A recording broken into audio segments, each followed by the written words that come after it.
Steve Gruber. I am America's voice, always delivering an equitable, diverse, and inclusive broadcast using only environmentally just topics that maintain maximum sustainable, socially correct, and earth-friendly conversations. And for the record, no animals were harmed in the production of this program, but it's still early.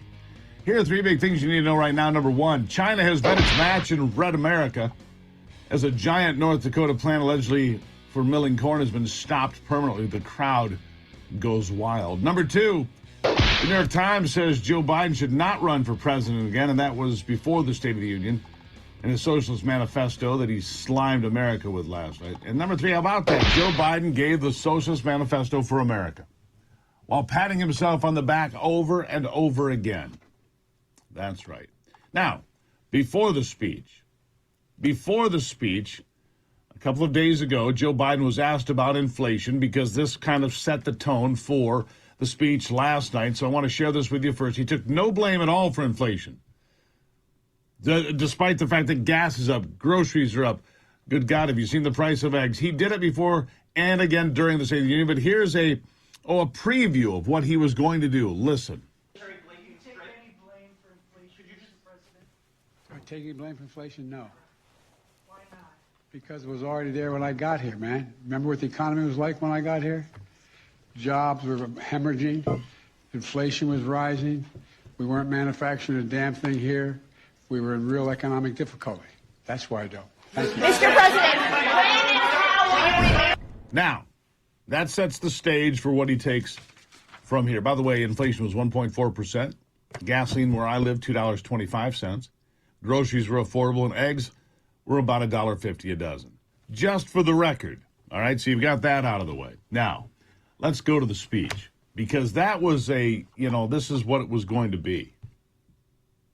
This is what it was going to be. It was going to be a setup of Joe Biden and all the great things he's done. Joe Biden has no problem whatsoever patting himself on the back. It's a miracle he hasn't had shoulder replacement surgery to fix his shoulder, because he's always patting himself on the back.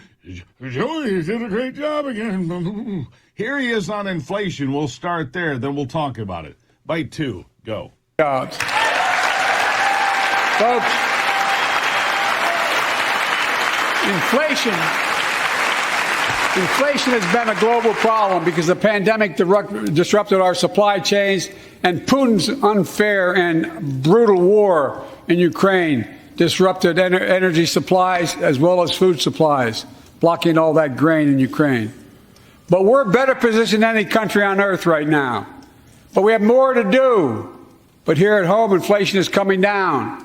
Here at home, gas prices are down $1.50 from their peak. Food inflation is coming down, not fast enough, but coming down. Inflation has fallen every month for the last 6 months, while take-home pay has gone up. Additionally, over the last 2 years, a record 10 million Americans applied to start new businesses. 10 million. And by the way, every time someone starts a small business. Yeah, why should somebody have to apply to start a business in the first place? Let's just go with that. Joe Biden is completely out of touch. Completely out of touch. Gasoline is at a place it's not been. As a result, diesel's at a place that has not been. It's been above normal levels for a very long time and a sustained period of time. That's what he wants. That's what they all want in their Green New Deal, is destroy the energy sector. Later in the speech, he complained about big oil companies making record profits. Well, you, sir, are the fool that drove the prices so high, not them. And they're supposed to apologize for being fortunate enough for your bad policies to fuel their bottom line. Well, then you should look at your policies, sir. The real record here is the fact that only 31% of Democrats want Joe Biden to run for president again. That's the real record. Now, this last night, was the reboot for his presidential aspirations for a second term. The guy doesn't have the mental acuity for the first term. Never has. He didn't have a mental acuity for a first term when he was 25 years younger. Joe Biden is not a smart man. He's an arrogant man. He's an arrogant man. But smart? No. He's a guy who wheels and deals and aw shucks his way into the cash register. But smart? No, not particularly. Politically, He's done well, obviously. He got himself to the West Wing. There's a variety of reasons for that, as you know, but here's where we are. Okay, how about rebuilding our soul through the economy? Go with this one. I ran for president to fundamentally change things, to make sure our economy works for everyone, so we can all feel that pride in what we do. To build an economy from the bottom up and the middle out, not from the top down. Because when the middle class does well, the poor have a ladder up, and the wealthy still do very well. We all do well.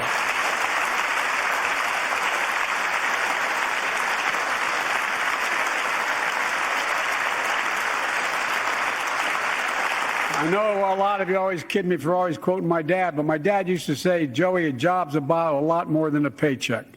He really would say this. It's about a lot more than a paycheck. It's about your dignity. It's about respect. It's about being able to look your kid in the eye and say, honey, it's going to be okay, and mean it. Honey, it's going to be okay. Okay. Joe Biden, being Joe Biden, saying a lot of things, and most of it meaningless. Most of it is just, it's retread. It's retread. It's the same thing you've heard a million times. Folks, no joke. All of this stuff wears me out. And like I said just a moment ago, Joe Biden set up the oil companies to make billions while attacking them. Now listen to this. He gets a good laugh on this one, not intended, but he gets a really good laugh from the crowd on this one. Here it is. Have you noticed Big Oil just reported its profits, record profits? Last year they made $200 billion in the midst of a global energy crisis. I think it's outrageous. Why? They invested too little of that profit to increase domestic production.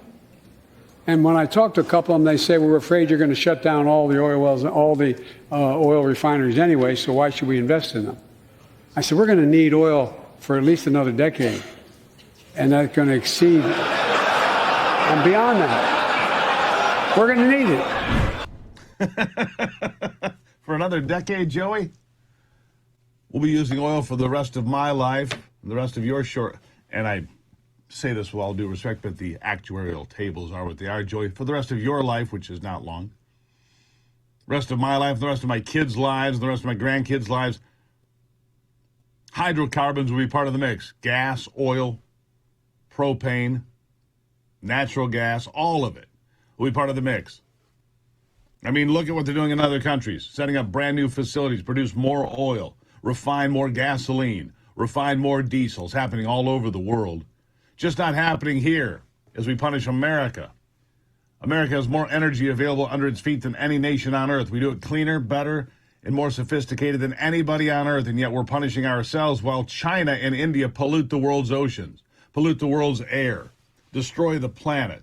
And you make deals with these people. In fact, you bend the knee to China. We'll get to that, don't worry. Joe Biden, who would want to trade places with Xi Jinping? Any dictator on the planet? Genius. More on the Steve Gruber Show in just a moment. Don't go anywhere.